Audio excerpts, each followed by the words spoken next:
Telkom has reported a 10 billion rand loss in the year that ended in March. That's from a profit of 2.6 billion rand reported previously.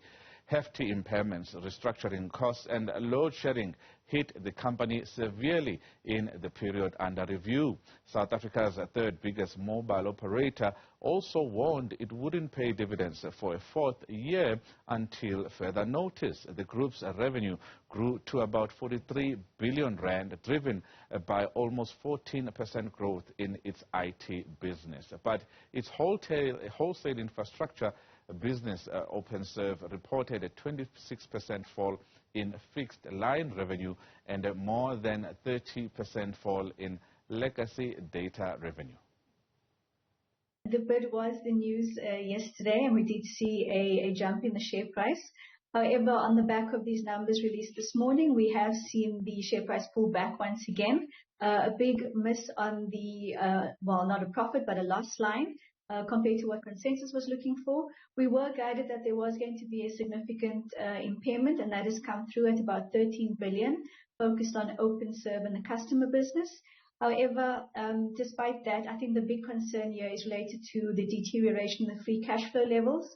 And in so, we have seen them announce that they are likely, or they've given guidance at least, that they are going to push the payment of dividends further out, at least by 1 year, just to try to shore up the balance sheet and obviously their cash balance as well.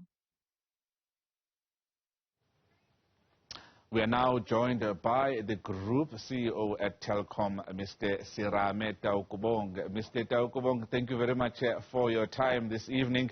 A difficult period indeed for you and the Group. Let's start with what has led to the significant reduction in those legacy revenues as you try to install a new strategy in terms of technology.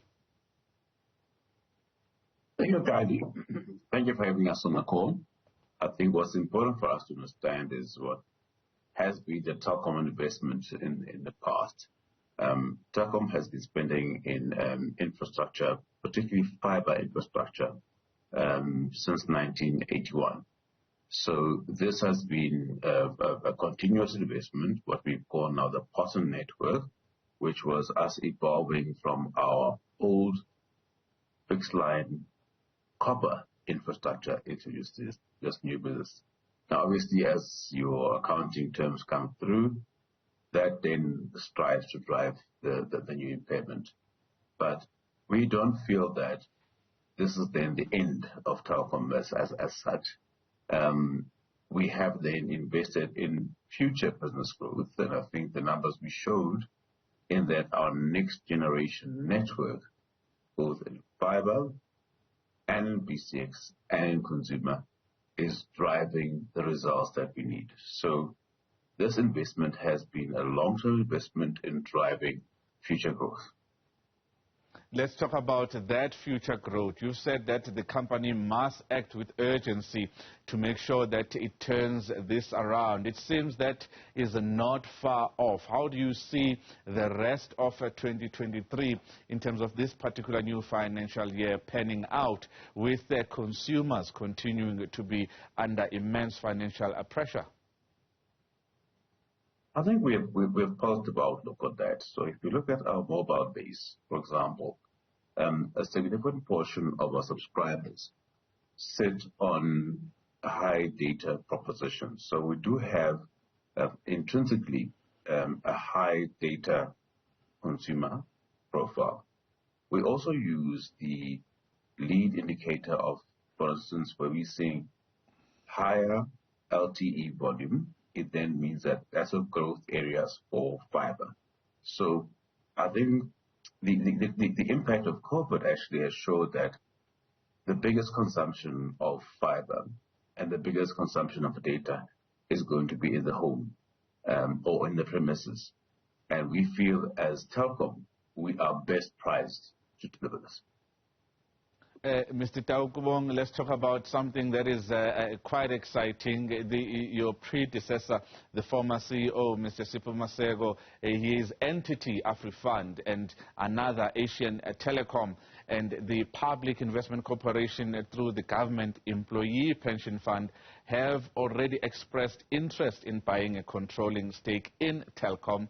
There are a lot of questions about why the board rejected these advances from Masego's consortium. And it's not the only one that we've seen of late. We've seen Rain, we've seen MTN, but the share price did indeed lift when it comes to Telkom as soon as the company confirmed that particular interest from this entity. I think as you rightly indicated, this is not the first of such offers that Telkom has received. Equally, as you've also rightly indicated, we do have an I board that evaluates these propositions. And what the I board applies in their systems is what is the best value that can be achieved for not just the Telkom itself, but also for Telkom shareholders. So we are not closing ourselves to any offers, because offers there will be many. But the question that we always ask is this the best offer for Telkom? So for now, the rejection is based on that we don't feel that it's the best price for Telkom right now.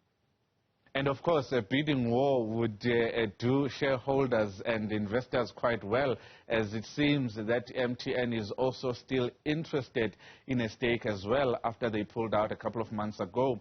Why do you think Telkom is attracting such takeover interest from the market, particularly in the past 12 months or so?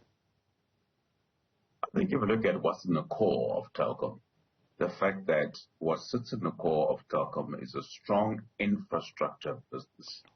And this is something that's quite attractive to mobile operators and other telco operators to say, how can they leverage what sits benign in Telkom to really exercise and uplift that infra-core business?